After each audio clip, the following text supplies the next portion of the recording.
Historically, the US has been a symbol of financial prosperity. The idea was if you went to college, worked hard, and saved, you would be financially better off than your parents. But it's not so easy anymore. In recent decades, wealth and upward mobility have significantly slowed down. As a result, for one of the first times in history, Millennials and Gen Z will be poorer than previous generations.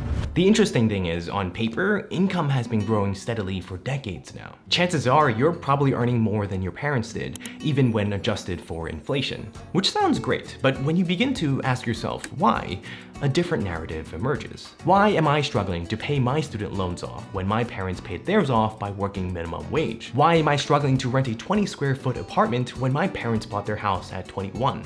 In the 1960s, the minimum wage was $1 an hour, and the price of the average US home was $11,000. Two high school kids could get married on graduation day, start working, and own a home in 5 years. Today, unless you're making over $25 an hour, you're poorer than a grocery store worker from the 1960s, adjusted for inflation.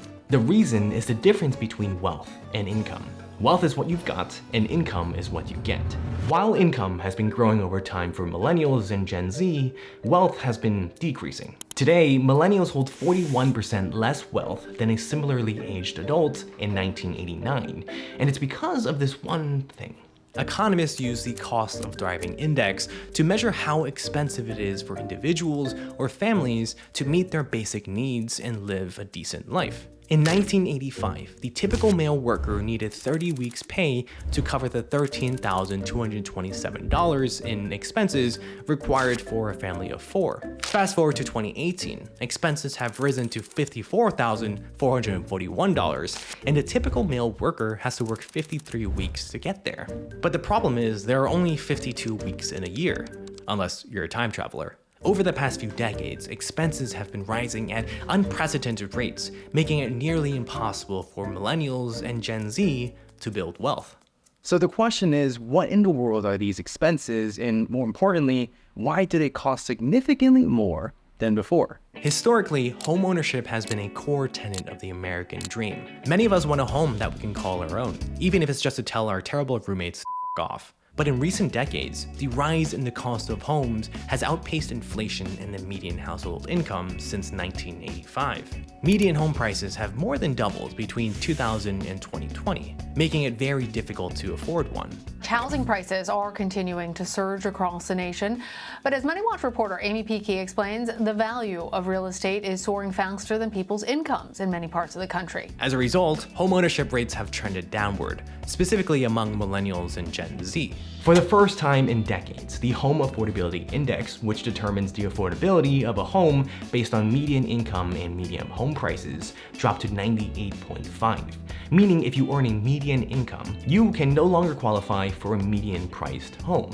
Nowadays, living in your parents' basement has become less of a meme and more of a practical reality for most Millennials and Gen Z. So the next time your nosy uncle asks, "Why aren't you married yet?" whip out the Home Affordability Index, or just say you suck at dating. By the way, if you want to build a wealthier and healthier life, sign up for my free weekly newsletter, Rethinkable, link below. When it comes to our economy, homeownership plays an essential role, and not being able to afford one is a big problem.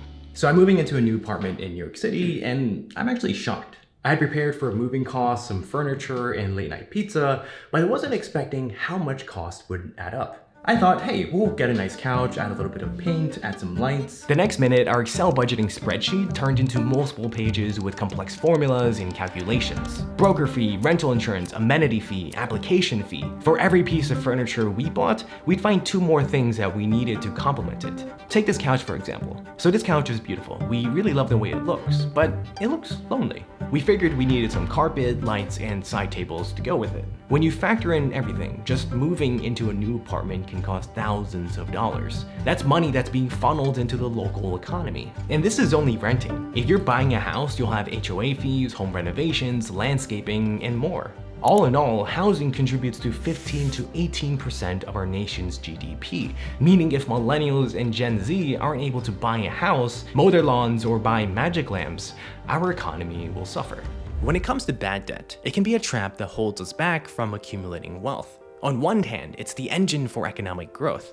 It helps you buy a car, an education, or recording equipment for your rapping career that's totally gonna take off. On the other hand, it can be a wealth killer that slowly strangles you for years without you even noticing. For the lucky ones, this revelation comes early on their financial journey. For others, it could be too late. Most Americans are in debt in one form or another. It's not to say that baby boomers were or are debt-free, but the makeup of the debt itself has shifted. It used to be that mortgage debt was the biggest debt burden for most people, which is actually pretty good as far as debt goes. When you take on a mortgage, you're investing in an asset that can appreciate in value over time. So instead of paying rent each month, you're throwing that money at your mortgage. As you pay down your mortgage and the value of your property increases, you build equity in the home. As a result, in the future, you'll probably be able to sell your house for a profit. But now, the biggest debt burden is from credit cards. The average American has nearly $6,000 worth of credit card debt, and this number is only getting larger. When prices of stuff go up without a proportional increase in income, Americans might need to rely more on their credit cards to cover everyday expenses, like groceries, gas, and pineapple pizza. The problem with taking on credit card debt when you're struggling is it's just a temporary breath of fresh air. Before you know it, that $100 you spent on groceries will show up on your credit card bill in a few weeks. And if you still don't have the $100 to pay it off, soon that $100 bill will become $120, $144, and so on. But it's not just credit card debt that makes millennials and Gen Z poorer than previous generations. Gone are the days when all you needed to get a job was to stroll into the office and give a firm handshake. Nowadays, a college degree is a minimum requirement to even step foot into the door. And it doesn't help that a college degree is more expensive than ever. Millennials pay an average of $24,600 for a year of college. When baby boomers started college, that number, adjusted for inflation, was only about $10,300. And even adjusting for inflation doesn't tell the whole story. Basically, inflation is determined by the average change in prices from a defined basket of goods, like food, gasoline, and computers. The problem is, big and important things like housing and education vastly outpace the average inflation rate. In 1978, the minimum wage was $2.65 an hour. Tuition for in-state public colleges cost $688 a year. Today, the minimum wage is $7.25 an hour, but tuition for in-state public college is $9,212 a year. So if we apply a standard inflation calculation, the minimum wage of $2.65 an hour in 1978 is about $22 an hour today. But if we factor in the increased cost of college tuition, today's minimum wage would need to be about $36 an hour, 5 times more than what the reality is. Despite this disconnect, millennials and Gen Z continue to feel the pressure to get a college degree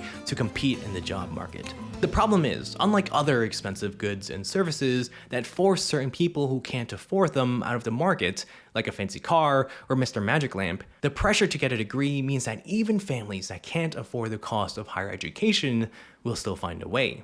Colleges know all about this willingness to pay, and so they continue to freely raise their prices. That's why the average annual cost of tuition at a public 4-year college is 37 times higher than in 1963. And there's no sign of college costs slowing down. Usually, the cost of stuff decreases over time as new competitors enter the market, increasing the supply, like TVs, phones, and whatever this is. But higher education is an oligopoly, basically a market with limited competition. There are significant barriers to entry for those who want to start a new college, which makes new colleges and competitors non-existent. Now you might think, sure, the current economy isn't ideal, but millennials and Gen Z made their own financial choices. They chose to spend it all on Starbucks, avocado toast, and unnecessary smart speakers. You've got to be kidding me. But what if I told you that isn't the whole story, and baby boomers actually had significant advantages that no longer exist for millennials and Gen Z?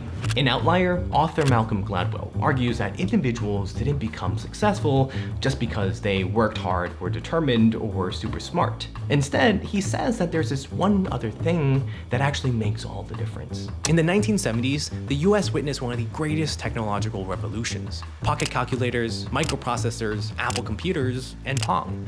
And from these breakthroughs, many software millionaires were created: Steve Jobs, Eric Schmidt, and Bill Gates. But author Gladwell argues that these individuals only became successful because of timing. Bill was born in 1955 to a wealthy family who could afford to send him to a private school that coincidentally had one of the newest and fastest computers in the entire world. By the time Bill was 20 years old, the Altair 8800, the first do-it-yourself computer kit, came out. And by now, Bill had thousands of hours of programming experience under his belt, and he was the perfect age. Old enough to start businesses, young and unattached enough to have the time to sink into something new and uncertain. If he was born a few years later or earlier, things could have been very different.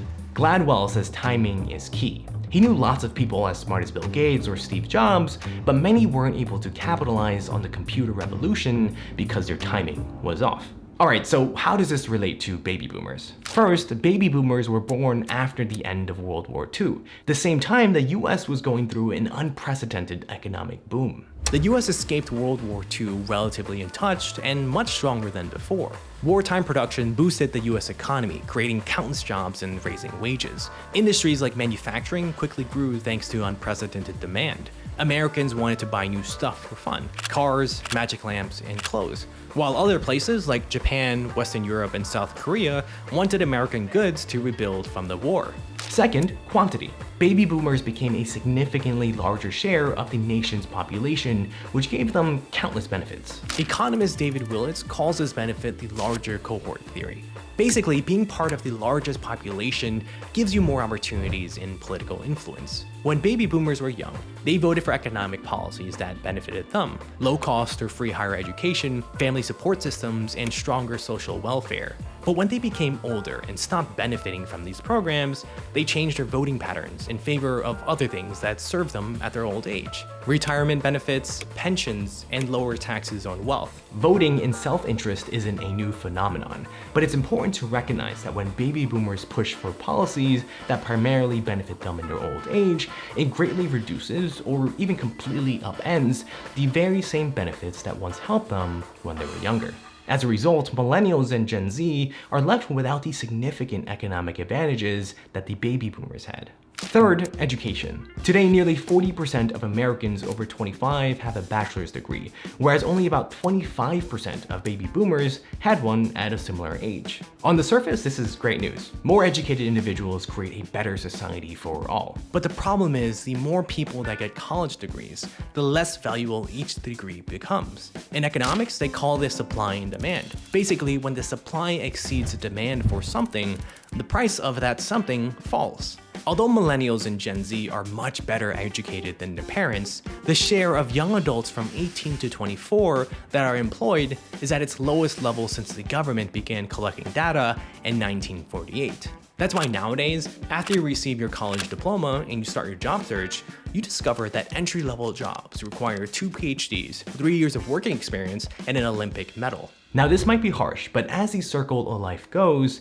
you will eventually die, unless you eat an apple a day to keep the doctor away. In that case, you might live forever. With baby boomers owning nearly half of the nation's $140 trillion in wealth, they will eventually pass it on to their children, making millennials the new wealthiest generation. So problem solved, right? But the issue is inheritance simply perpetuates existing inequalities. Wealthy baby boomers will pass their money on to their wealthy children, who were never financially struggling in the first place. But those who made the mistake of being born into a family without generational wealth, which is most of us, will continue to suffer. You've been sold the outdated American dream for decades, that if you just work hard, go to college, and follow the rules, you'll be fine. But that's no longer the case. You need to realize that the world has changed. Millennials and Gen Z are playing by a new rulebook, written and rewritten by prior generations. And although everything in front of us seems like an uphill battle, it's not impossible to overcome. But you'll need to reinvent yourself and take action. And it all starts with knowing these foundational changes that you need to make. Click here to learn the 7 books about money that completely changed my life.